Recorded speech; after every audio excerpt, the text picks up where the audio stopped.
lenguaje ofensivo, corrección política, cancelación literaria. Hoy en Enfoques reflexionamos de esto con Pablo Boullosa. Además, la Cineteca Nacional abre una ventana hacia Corea del Sur. Vamos a conocer la cinematografía de aquella región, Rafa. Así es, mi querida Laura Barrera, amigos del auditorio. Bienvenidos a la hora cultural de la televisión mexicana. Hola, Laura Regis, en la traducción de lenguas de señas mexicana. Y arrancamos de inmediato con la información. Efectivamente, porque ya les habíamos comentado la semana pasada, desde entonces estamos platicando acerca de el Día de las Artesanas y los Artesanos. Bueno, se vieron en esta ocasión, que les vamos a comentar, coronadas con la apertura de una galería del Fonart. Vamos a conocerla. Por años el arte popular mexicano fue menospreciado y muchas veces relegado a la venta informal. Hoy tiene un espacio digno donde los artistas pueden ofrecer sus obras. Se trata de la Galería Fonart, ubicada en el Complejo Cultural Los Pinos. Y así fueron años y años de sufrimiento, de andarnos escondiendo para poder vender nuestra artesanía. Y ya ahora mi corazón está hinchado de emoción que están haciendo esto, porque nosotros trabajamos con amor, con respeto, y no es justo lo que nos hacían. Esta tienda se inauguró en el marco del Día de las Artesanas y los Artesanos. Estando en cultura tienen la posibilidad de crecer como artistas, como empresarios, como cooperativas, y para nosotros es muy importante darles un lugar en el principal recinto y el más visitado ya cultural del país. Ya cerca de 9 millones de personas han estado como audiencia en este espacio. La tienda tiene 2 plantas en las que se podrán encontrar obras provenientes de todos los rincones del país. Cada pieza reúne tradiciones, cultura y saberes que se han ido transmitiendo por siglos. En México tenemos piezas excepcionales, por ejemplo, fibras que vienen del desierto de Sonora, de la cultura seri, que estas fibras son muy delgadas, las van suavizando con los dientes las mujeres tejedoras y hacen unos canastos que imagínense lo finos y lo complejos que son, que transportan agua en el desierto. Eso es lo que son capaces de hacer las manos de México. El arte popular mexicano es apreciado en todo el mundo y de a poco es más valorado en sus regiones de origen. Como compradores, hay que decir no al regateo. Noticias 22, Julio López. Los derechos de las niñas y los niños se encuentran en las artes escénicas, una herramienta para concientizar a la sociedad. Está todo listo para la fiesta de las infancias. La troupe Qué Payasos, Vagoncito Teatro y otros 6 espectáculos escénicos forman parte de la segunda edición de la Fiesta de las Infancias y sus Derechos. Este festival arranca el año pasado, hacemos la primera emisión llamada Fiesta de las Infancias y sus Derechos, justamente pues tratando de mostrar artes escénicas que cuenten las historias de los adolescentes, de los niños, de las infancias, de las niñas, porque al final de cuentas ahí sobre los escenarios también las infancias pueden resolver inquietudes respecto a su proceso de crecimiento y de formación. A lo largo de marzo, abril y mayo se presentarán diferentes propuestas en los espacios del Sistema de Teatro de la Ciudad de México. En esta emisión, por ejemplo, tenemos obras que hablan sobre el maltrato infantil, la violencia laboral o la explotación infantil. También, obviamente, temas de cómo la violencia de género puede afectar, o violencia de género que sufren mamás puede afectar a sus hijos.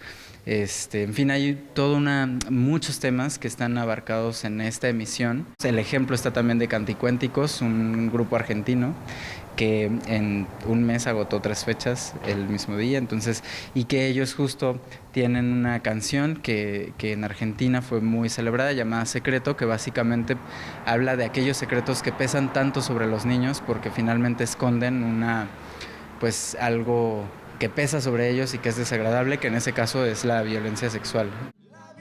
La Fiesta de las Infancias y sus Derechos arranca con la Orquesta Juvenil del Instituto Kawapski y continuará, entre otras cosas, con la ópera Fígaro y La Alquimista.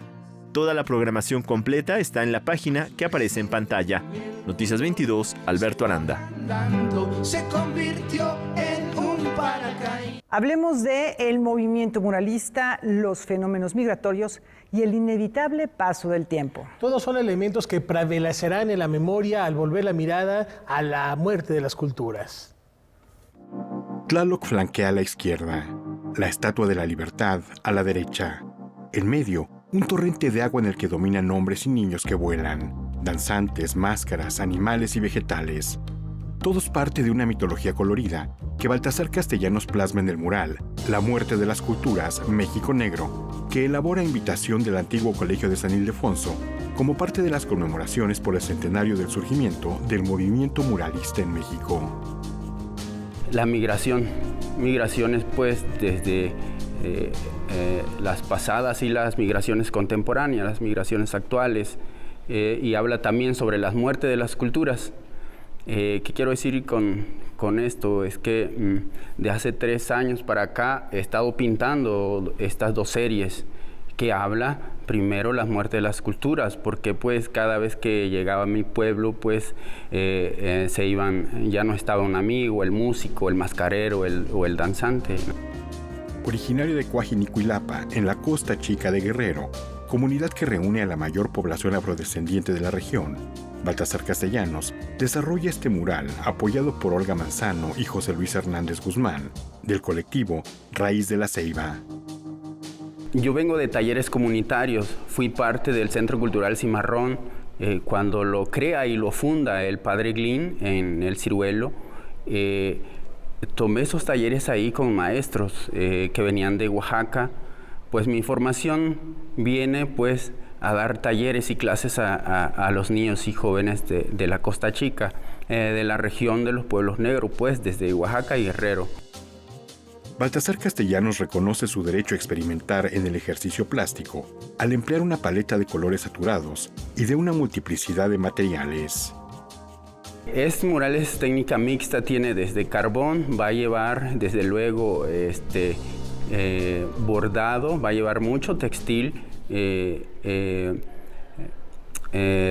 desde otras tintas también para unificar todo el proyecto tal cual. El desarrollo del mural La muerte de las culturas, México Negro, está abierto al público y se lleva a cabo en la Sala Muralismo y Resistencia, en donde permanecerá como parte de la exposición El Espíritu del 22, en el antiguo Colegio de San Ildefonso. Noticias 22, Víctor Gaspar. Se presentó el nuevo cancionero mexicano. Y llega con una refrescante propuesta. Vamos a verlo.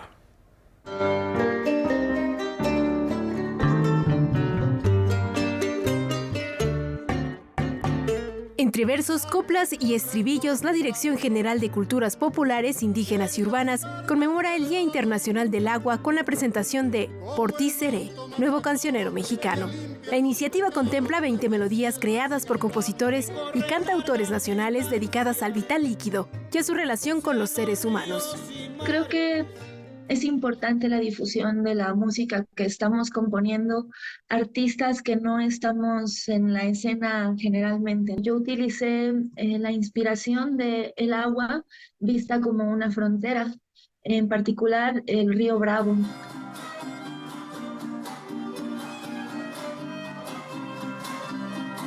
Por ti seré, nuevo cancionero mexicano, es resultado de la convocatoria homónima lanzada en 2022 como parte del proyecto Chapultepec Naturaleza y Cultura.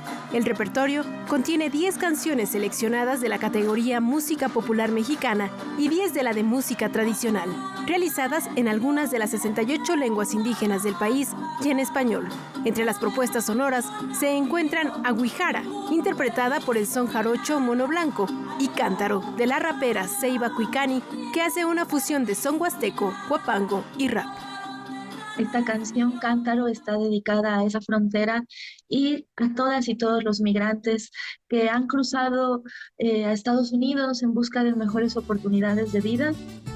A esta canción se suma El agua es vida, del compositor oaxaqueño Jerónimo Guerrero, un apasionado de la naturaleza que pone música al pensamiento y presenta una melodía ranchera inspirada en su relación con el agua y en la presencia de esta en el campo.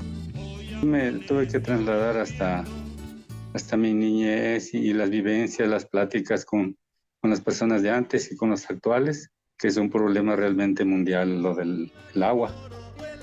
Las propuestas musicales inéditas enriquecen el repertorio tradicional de México y se pueden escuchar en las plataformas digitales de culturas populares, indígenas y urbanas. Noticias 22, Karen Rivera.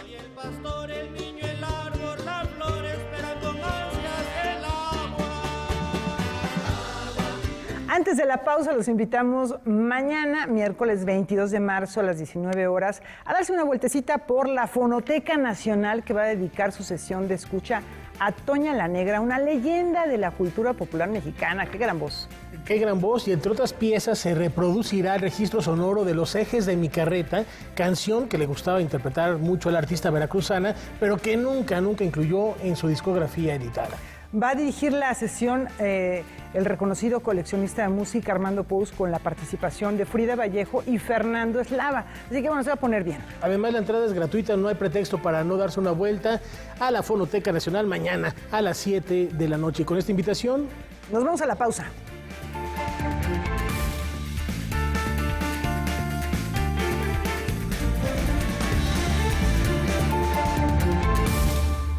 Usar el transporte público en la Ciudad de México no es seguro para tu vida. Viajar en metro en la CDMX es de alto riesgo por la falta de mantenimiento y construcciones mal hechas del desgobierno de Morena. Cuando sentimos el impacto por atrás y empezó a salir harto humo. Yo pensé que el metro se iba a prender todo. Dijo que eran 15 muertos, eran más. Ya han muerto al menos 29 personas y cientos de heridos tan solo en los últimos 3 años. Cambiemos la CDMX. Sí hay de otra. PAN. Nos encontramos con los físicos Miguel Alcubierre y Sergio de Régules para hablar de cómo podemos surfear el espacio-tiempo y qué implicaciones tiene en nuestros conocimientos del universo. Vamos a hablar del universo en expansión, de los choques de agujeros negros y de las ondulaciones del espacio-tiempo. Y también vamos a hablar de la trayectoria de un físico mexicano aquí presente que demuestra que, por supuesto, sí se puede. Y además vamos a hablar de unas ideas que se supone que son muy abstractas, pero vamos a tratar de explicarlas de una manera que se va a entender y que se va a disfrutar. Porque tiene repercusiones en las tecnologías que usamos el día de hoy. Los esperamos en La Oveja Eléctrica, aquí en Canal 22. Martes, 21:30 horas.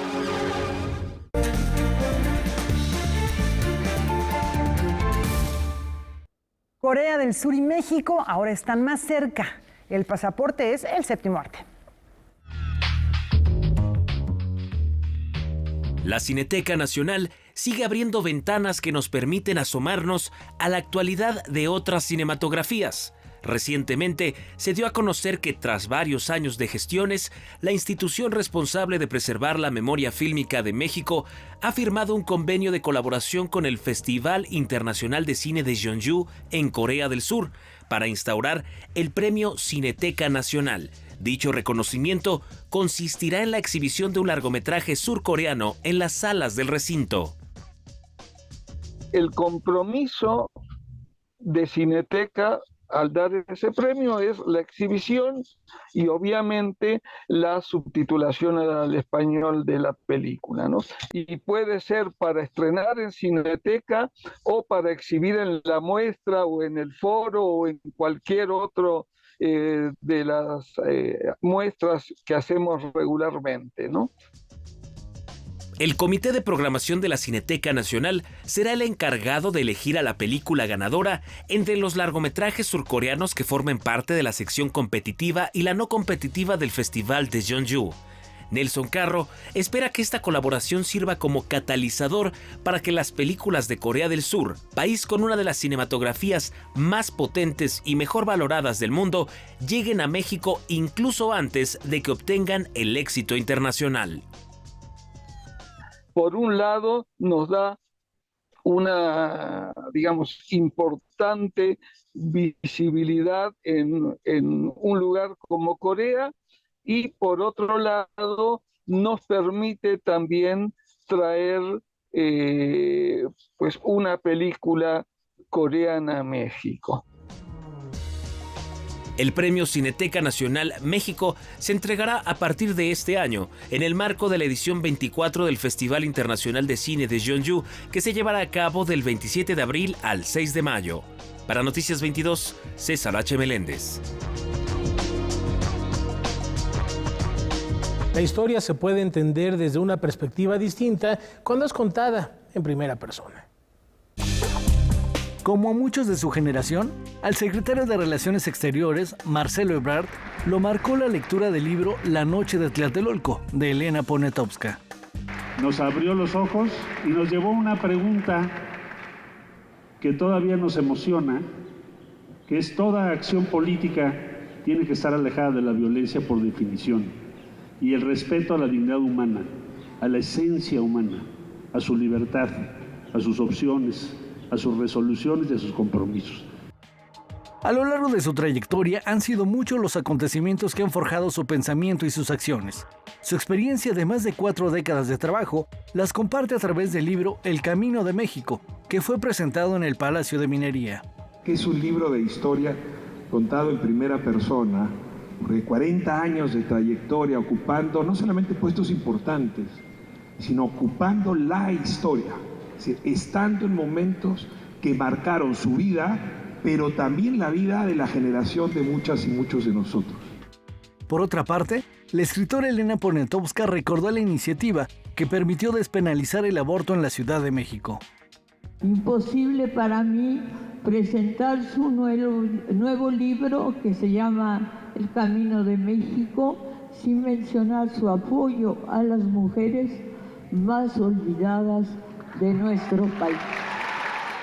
El libro les comparto de dónde vengo, quién soy, cuáles son mis valores, que son los mismos. A mí me ha costado defender lo que creo. Quiero lograr la igualdad. Me ha costado y jamás he cejado en esa causa. Y eso es lo que les comparto en el libro. Tenemos todo, compañeras, compañeros, para tomar esa oportunidad, para estar a tiempo, para que nuestro país cambie para siempre, que no tengamos pobreza extrema y que seamos un país, sí, de clase media. El libro está dedicado y está hecho con profundo amor a México y respeto a todas y a todos ustedes y a toda la sociedad mexicana. Por eso lo hice. Noticias 22, Óscar Cortés.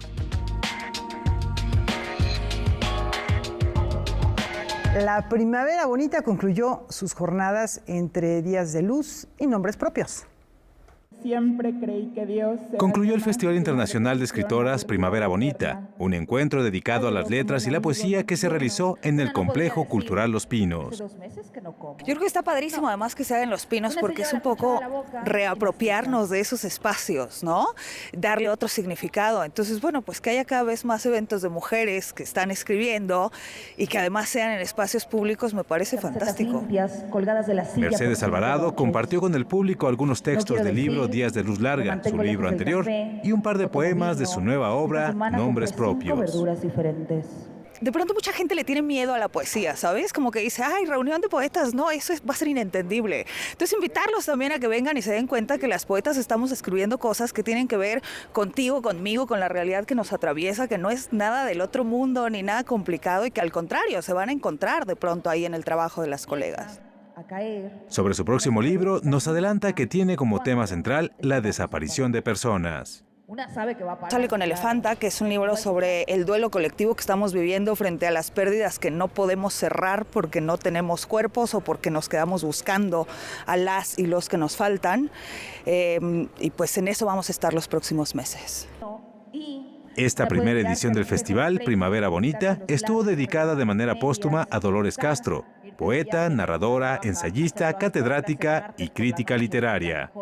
Noticias 22, Julio López. Estudiar un idioma nuevo para... Hoy en Zona Violeta, Kimberly Armengol nos comparte algunas reflexiones sobre el derecho a la lactancia.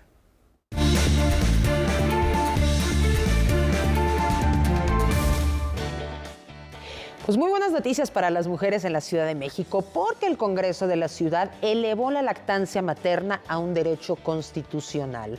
Los legisladores aprobaron incluir este derecho en la Constitución para garantizar la nutrición de niños y niñas, pero también la libre autodeterminación de la mujer sobre su cuerpo. Por otra parte, y que no es menos importante, también establece la obligación de las autoridades a fomentar el ejercicio de este derecho. Con esta reforma se busca que todas las mujeres cuenten con espacios y tiempos libres en los lugares públicos y de trabajo para que puedan amamantar a sus hijos. Este dictamen enfatiza los beneficios que se tiene con garantizar el derecho humano a la lactancia. Es una actividad que en principio refuerza el vínculo entre la madre y el hijo. Para las infancias implica evitar la malnutrición, el riesgo de sobrepeso, pero también sirve para el sistema inmunológico del menor. Para la economía familiar también busca eliminar el desequilibrio en las finanzas familiares derivado de los altos costos de la leche artificial, la fórmula, biberones, gas, electricidad y bueno, para la mujer reduce el riesgo de cáncer de mama, de ovarios y de osteoporosis, ayudando además a recuperar el peso que se tenía antes del parto. Todos son beneficios. Lo que se adiciona a la Constitución de la Ciudad de México queda de la siguiente forma. La lactancia materna forma parte integral del derecho a la alimentación y a la nutrición. Constituye un derecho de la niñez al ser un medio idóneo que le asegura la adecuada nutrición, al tiempo que favorece su crecimiento, desarrollo físico, cognitivo y emocional, previniendo enfermedades. Además, permite a las madres ejercer su derecho a la salud y decidir sobre su cuerpo. La Organización Mundial de la Salud considera que el alimento más adecuado para las niñas y niños de 0 a 2 años es la leche materna, pues no solo contiene nutrientes necesarios para asegurar su subsistencia y desarrollo, sino que genera múltiples beneficios en su salud. Pero en México, solo el 36% de los niños son alimentados exclusivamente con leche materna.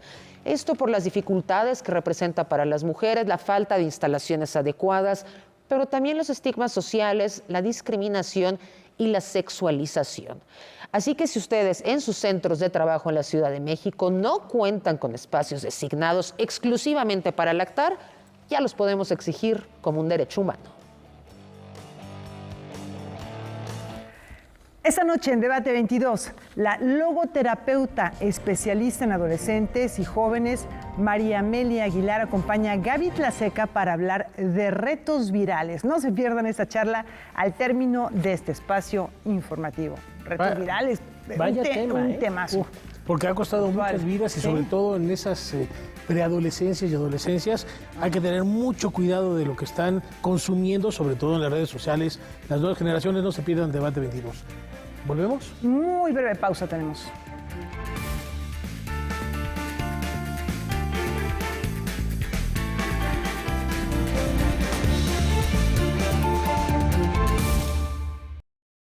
Decimoséptima edición del Festival Internacional de Cortometrajes de México. Aire. No, está la niña, Julio. No la veo por ningún lado. No, es que de verdad no puedo entender cómo la deja. Llueve. Sacaron cuerpos y cuerpos porque el de Oliver había quedado hasta abajo. Yetzali, la mujer medicina. Kenke ashticuica, piltototzin, kenke ticuica, nani cuica pampanilloltoc. Y Ciadelita. Hija, no dejes que te agarren esos desgraciados. La Balanja. Ay, pavias caro, mamá. ¿Qué panesa? Gauchelo la vena una. Ay, na ni luto la bebia. Shorts México, programa 27, martes, 22 horas. Ya me dijo cómo los elige, pero el método para crear a cada personaje... Yo he creado un estilo de interpretar a los personajes clásicos, sobre todo. ¿Qué consejos le daría a las jóvenes actrices? Lo que yo les aconsejo es que no empiecen con el teatro fácil. Maravillosas actrices.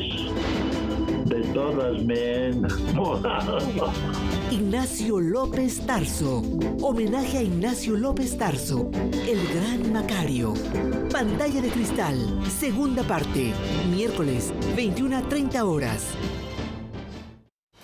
Aquí encontrarás grandes conversaciones, momentos entrañables, música y una alta dosis de humor y chacoteo. Un poquito tarde porque es que el metro se pasó el alto y luego lo detuvo la policía y le puso una infracción. Fernando Rivera Calderón, acompañado de Vilma, la inteligente chica de la pandilla de Scooby-Doo, y los músicos del Titanic, le ponen ritmo al programa más emplumado de la televisión. Me Canso Ganso, jueves 21:30 horas por Canal 22. La cultura se ve en todas partes.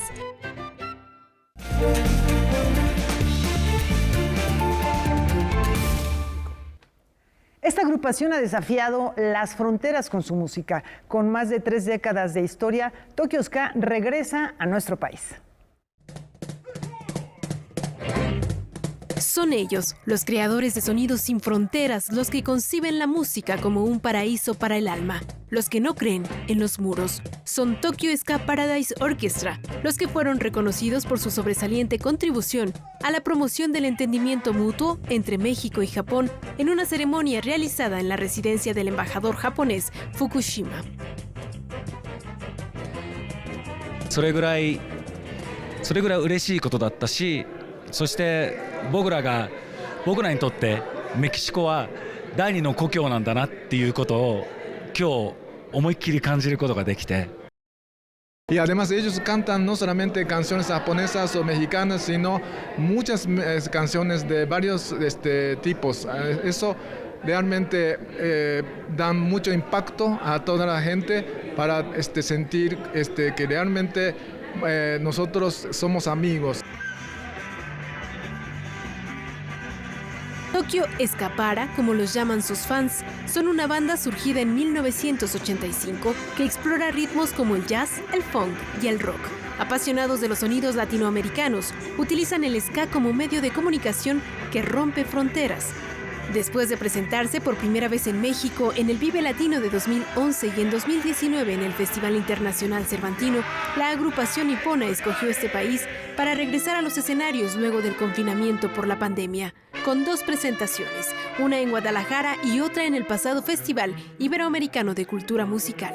No solo son los tacos, el tequila y el mezcal lo que les gusta de México, es su público, los seguidores por más de 3 décadas, lo que agradecen.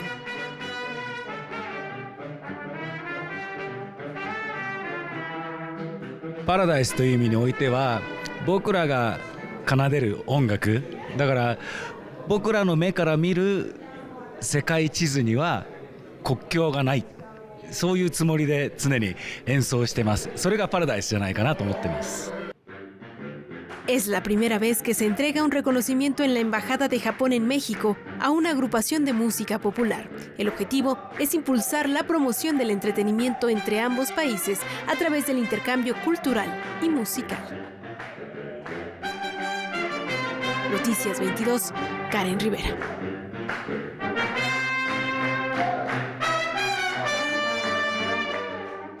Cinematografías de diversas latitudes convergen en el mismo lugar y nos permiten tomarle el pulso a los temas que marcan la agenda internacional. Esta mañana en la Cineteca Nacional se presentó la cartelera de la Muestra Internacional de Cine. En esta su 73ª edición, una decena de países estarán presentes y Francia será uno de los grandes protagonistas. Hay temas que tienen que ver con la situación de la mujer. Ese es un tema recurrente en todo el cine actual, el tema migratorio, el tema de la guerra, temas como la pedofilia, por ejemplo. Creo que son todos temas que están, digamos, candentes, que salen diariamente en las noticias y que evidentemente a los cineastas también les preocupan, ¿no? En representación de México se proyectará Dos Estaciones, ópera prima de Juan Pablo González, laureada en el Festival de Cine de Sundance. Ganó el premio a la mejor actriz Entonces, por eso fue la selección para esta muestra. Creemos que fue una de las películas, además, destacadas de la producción nacional de este año, junto con algunas otras que o ya se estrenaron o están próximas a estrenar. Me llamo Nora Díaz. Sobre las nubes de María Aparicio, El amor según Alba de Emmanuel Nicot y Araña Sagrada de Ali Abbasi son algunos de los largometrajes que conforman el programa. 8 de las 14 películas que se presentan en la muestra son coproducciones francesas.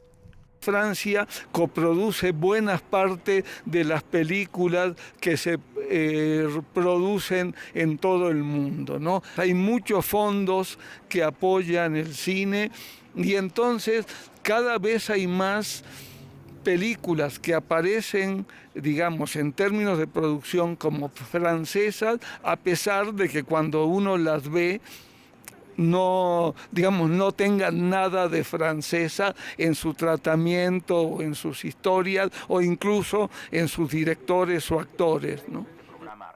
Durante la conferencia de prensa se anunció que la Cineteca Nacional rendirá homenaje al recientemente fallecido Ignacio López Tarso con un ciclo de cine a partir del 10 de abril, donde veremos la versión restaurada de clásicos como Macario, Rosa Blanca o La sombra del caudillo. La 73ª edición de la Muestra Internacional de Cine de la Cineteca Nacional se desarrollará del jueves 30 de marzo al domingo 16 de abril. Con imágenes de Daniel Rodríguez y Baldomero Ochoa, reportó para Noticias 22 Rodrigo Peredo. En este cuadrilátero, los ritmos y acordes se enfrentan para el deleite del público. Desde su inauguración en 1937, el Salón Los Ángeles ha visto prácticamente de todo. Por eso sorprende que esta sea la primera ocasión en su historia que se realiza un evento que combina lucha libre y baile. Y es una parte de México que es inherente a la cultura popular mexicana. Y el Salón Los Ángeles está conectado desde hace 85 años con la cultura popular mexicana. En una de las pistas de baile se instaló un ring de lucha libre y como es costumbre el público se entregó a los gladiadores que literalmente dejan la vida en este deporte, arriba y abajo de los encordados. Casi nací en la Arena Coliseo de Ciudad Obregón, toda la vida barriendo, acomodando, moviendo el ring, limpiando, anunciando, referiando y después ya luchando. Al terminar el encuentro se acabaron las rivalidades, rudos y técnicos sacaron a lucir sus mejores pasos, y aquellos menos instruidos en el arte de menear el bote podían acercarse a saludar a los luchadores y tal vez llevarse un recuerdo. Venimos porque nos gusta la convivencia con el aficionado, porque en las arenas no la hay. En las arenas se acaba la función y hasta ahora ya hasta corren al aficionado. Antes nos esperaban para la foto, para el autógrafo. Ahora muchas arenas sacan a la gente. Este fue un evento a 4 pistas, pues también se montaron una serie de fotografías del artista Lourdes Grobet. Entre ellas encontramos inmortalizado al luchador Takeda. Ahorita que vi la foto me rememoró el haber participado en ese mítico toreo de 4 caminos, un espacio de una gran dimensión, grandes aficionados, grandes luchadores, y haber pertenecido a ese elenco, la verdad, me llena de orgullo. Ojalá esta no sea la última vez que el Salón Los Ángeles se convierta en un pancracio. Noticias 22, Julio López. La memoria del Benemérito de las Américas se hace presente esta noche.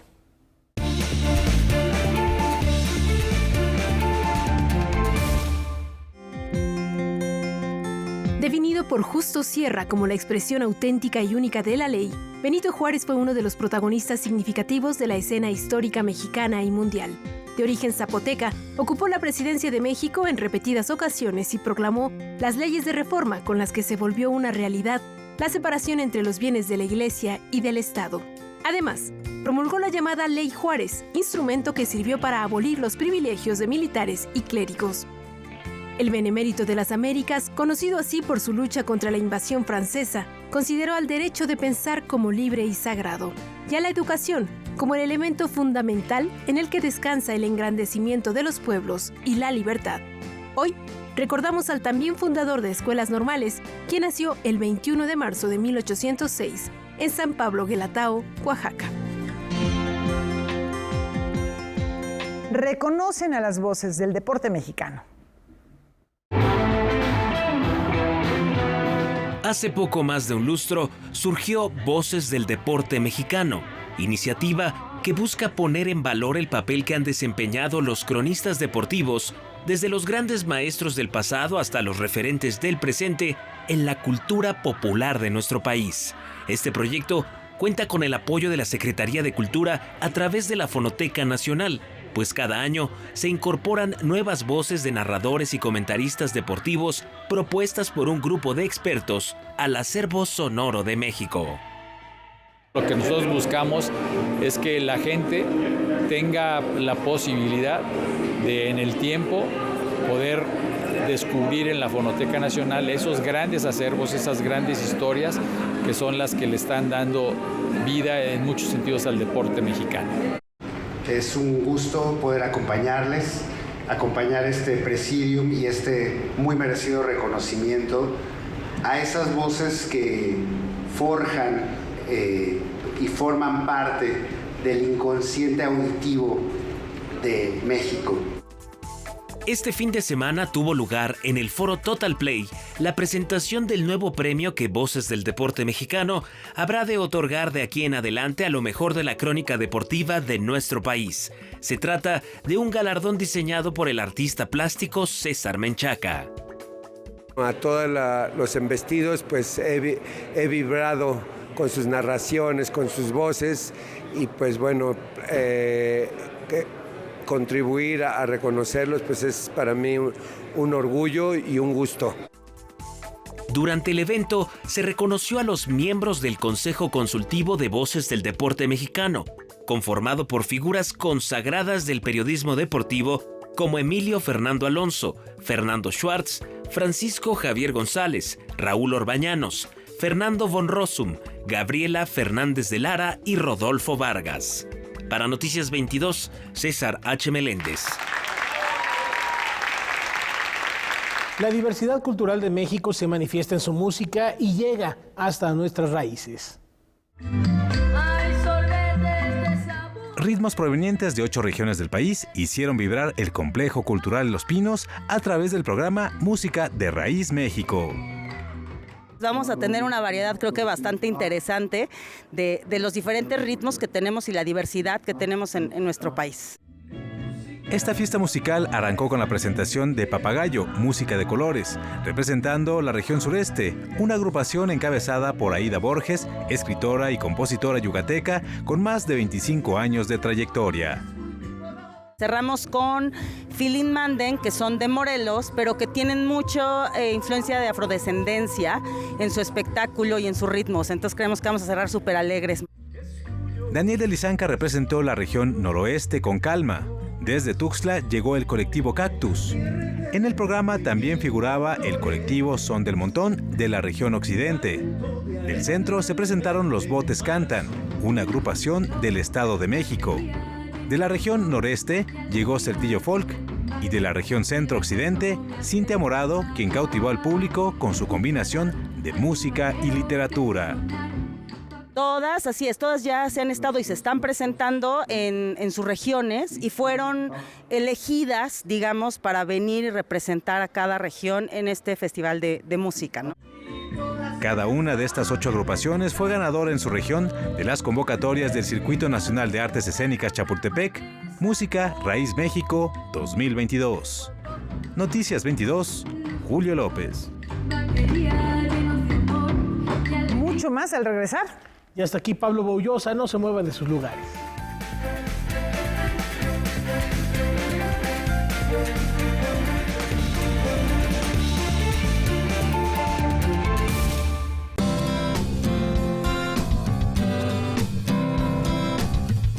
Como como audiencia tienes derechos.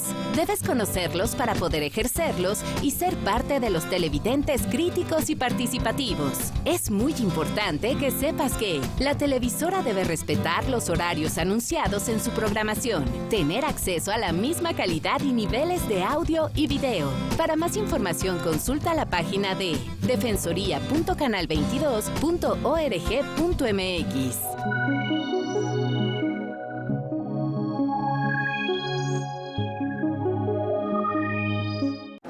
Yo hice de las primeras series de televisión con Sherlock Holmes, haciendo yo Sherlock Holmes. ¿El teatro sigue? Mira, para el actor, el teatro es el gran alimento espiritual. Una sola vez con Buñuel. El primer contacto con él fue de lo más áspero. No sé cuántos fueron, pero cientos de personajes. Cientos de personajes, muy diferentes unos de otros. Silvia Lemus platica con Ignacio López Tarso. Tercera parte, homenaje a Ignacio López Tarso, el gran Macario. Tratos y retratos, miércoles, 22 horas. En MX Nuestro Cine están los más variados filmes y ciclos que permiten conocer todas las distintas tendencias y géneros de la cinematografía mexicana. ¿A qué hora son? Las 8 en punto. ¿No será que tienes algo escondido por ahí? ¿Qué actriz que aprobé? No aprobé nada. Anúnciate en MX Nuestro Cine. Comercial @canal22.org.mx. Acompáñenos en esta mesa de martes de Debate 22. Vamos a hablar de estos retos o challenge en internet que pueden poner en riesgo la vida de nuestros jóvenes. Y para ello me acompaña María Amelia Aguilar, logoterapeuta. Qué gusto, María Amelia. Gracias, Gaby, igualmente.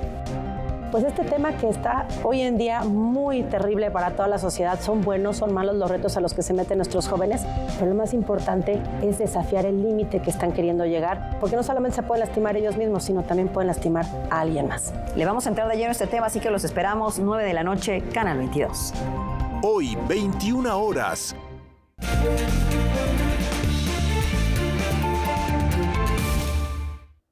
Navegando entre la realidad y la ficción, Eduardo del Castillo Valadez nos revela sueños y secretos. Una pareja de exitosos abogados le pide a sus familiares que cuiden a su hijo. Un joven brillante de repente se vuelve hermético. Una joven se niega a hablarle de su pasado a su actual pareja y un señor regresa a sus sueños a través de una vieja libreta en donde anotaba metódicamente todo. Estas son algunas de las anécdotas que encontramos en los cuentos del libro Sueños y Secretos de Eduardo del Castillo Valadez. Los personajes surgen del entorno, vivencias. Obviamente, como sucede con los sueños, uno hace combinaciones, no son estrictamente personajes de la vida real. Algunas veces se combinan y obviamente, como se trata de ficción, son personajes a los que uno le hace atribuciones que probablemente no tuvieron. Los 7 textos que integran el libro son distintos entre sí, pero tienen la peculiaridad que sus personajes esconden algo o hay algo que desconocen. Son textos libres, amplios.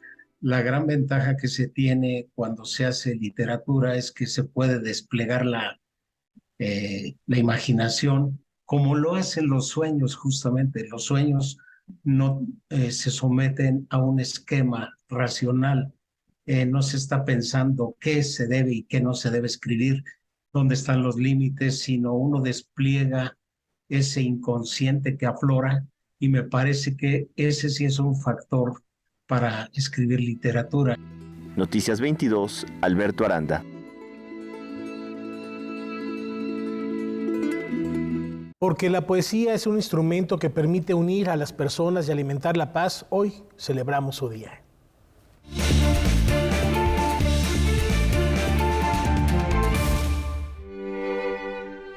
Cada 21 de marzo se celebra una de las formas más preciadas de la expresión lingüística de la humanidad, la poesía. La UNESCO adoptó esta conmemoración con el objetivo de apoyar los movimientos poéticos nacionales, regionales e internacionales y de fomentar la visibilización de aquellas lenguas que se encuentran en peligro. Este año, el lema del Día Mundial de la Poesía es Sé siempre un poeta, incluso en prosa, inspirado en el verso del francés Charles Baudelaire, y subraya la importancia de la creatividad y la belleza en todas las formas de escritura. Es un llamado a observar y apreciar el papel que la poesía tiene para unir a las personas y alimentar la paz. El escritor mexicano José Emilio Pacheco definió a este arte como un lugar de encuentro con la experiencia ajena. Y hoy la invitación es a deleitarse con la poesía, leerla, mantenerla viva y continuar con su eternidad. Lo políticamente correcto ha llegado al punto de plantear la reedición de algunas obras literarias cuyo lenguaje se pudiera considerar ofensivo. Hoy en Enfoques Pablo Bollosa nos ayuda a entender las implicaciones de esta iniciativa. Vamos con ustedes, Laura.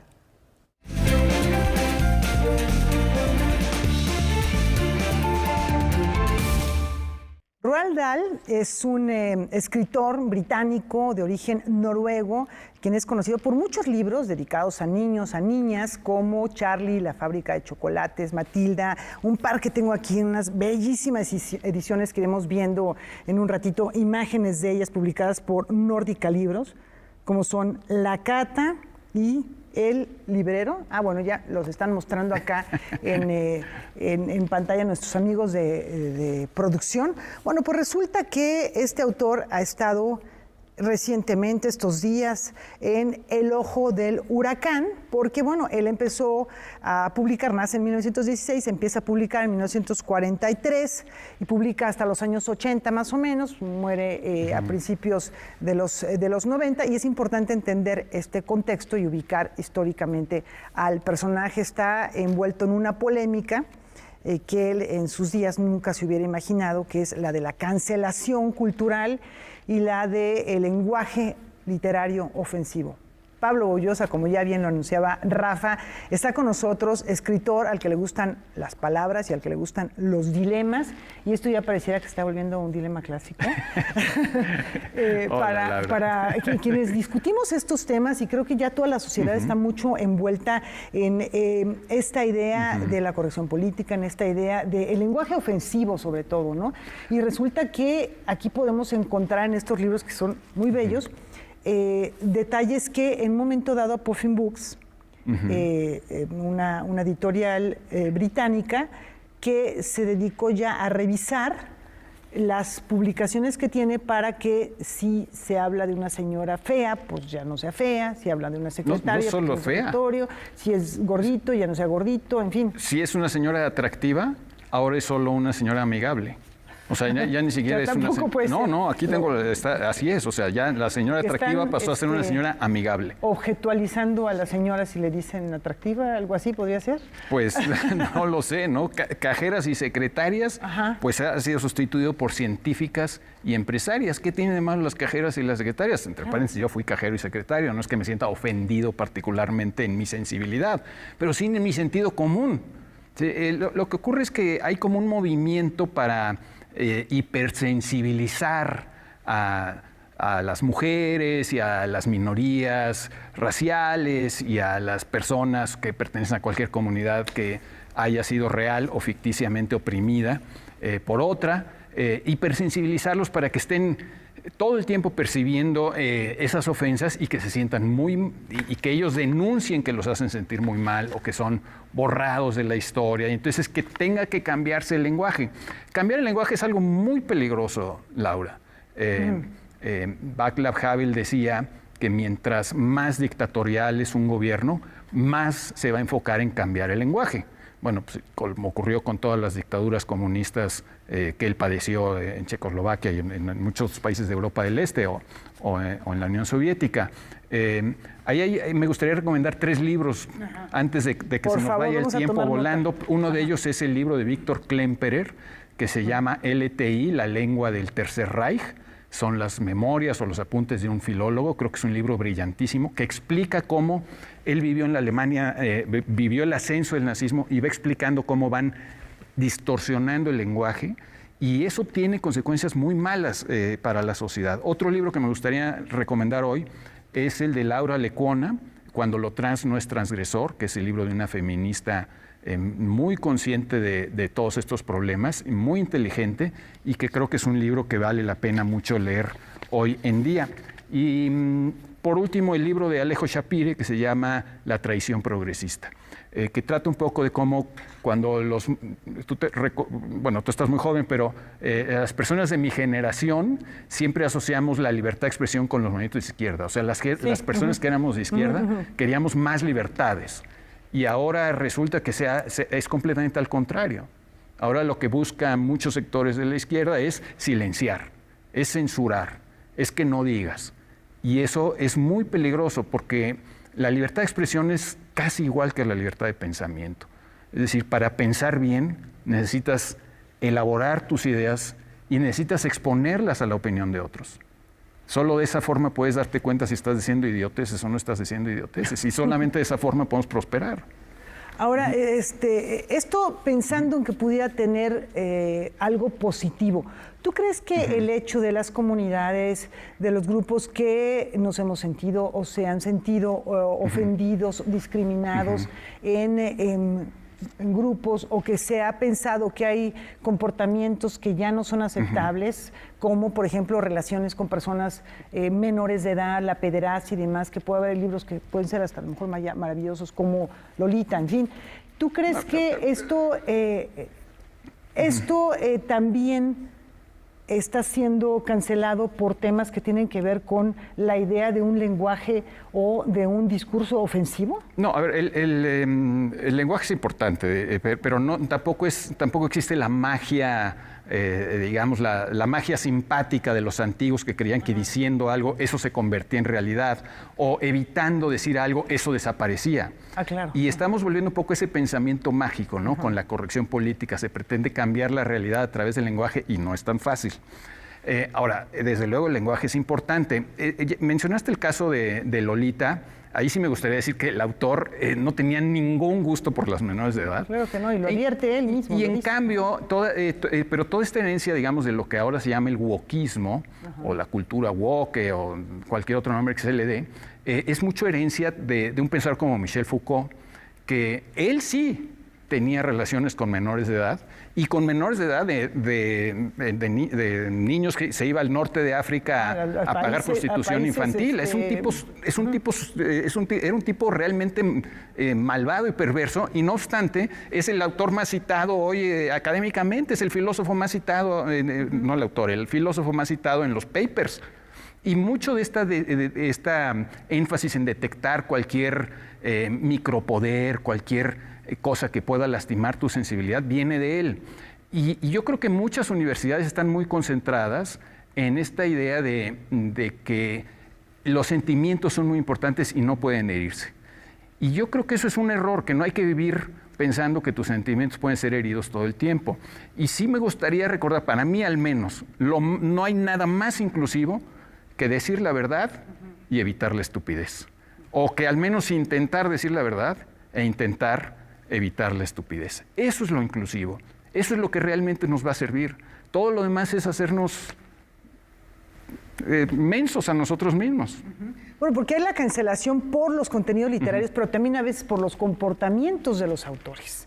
Bueno, eso también es interesante, ¿no? Digamos, el propio Roald Dahl, pues, nos gustan muchos libros, pero un tipo bastante nefasto, o sea, era un antisemita, bastante comprobado que lo era. Es como el caso más dramático que es el de Louis Ferdinand Céline, ¿no? Claro. Que era verdaderamente un nazi, o Ezra Pound, que era apoyaba a Mussolini. Pero sí tenemos que aprender a separar la obra de los autores, porque no nos vamos a quedar sin todo. A ver, Sor Juana tenía esclava.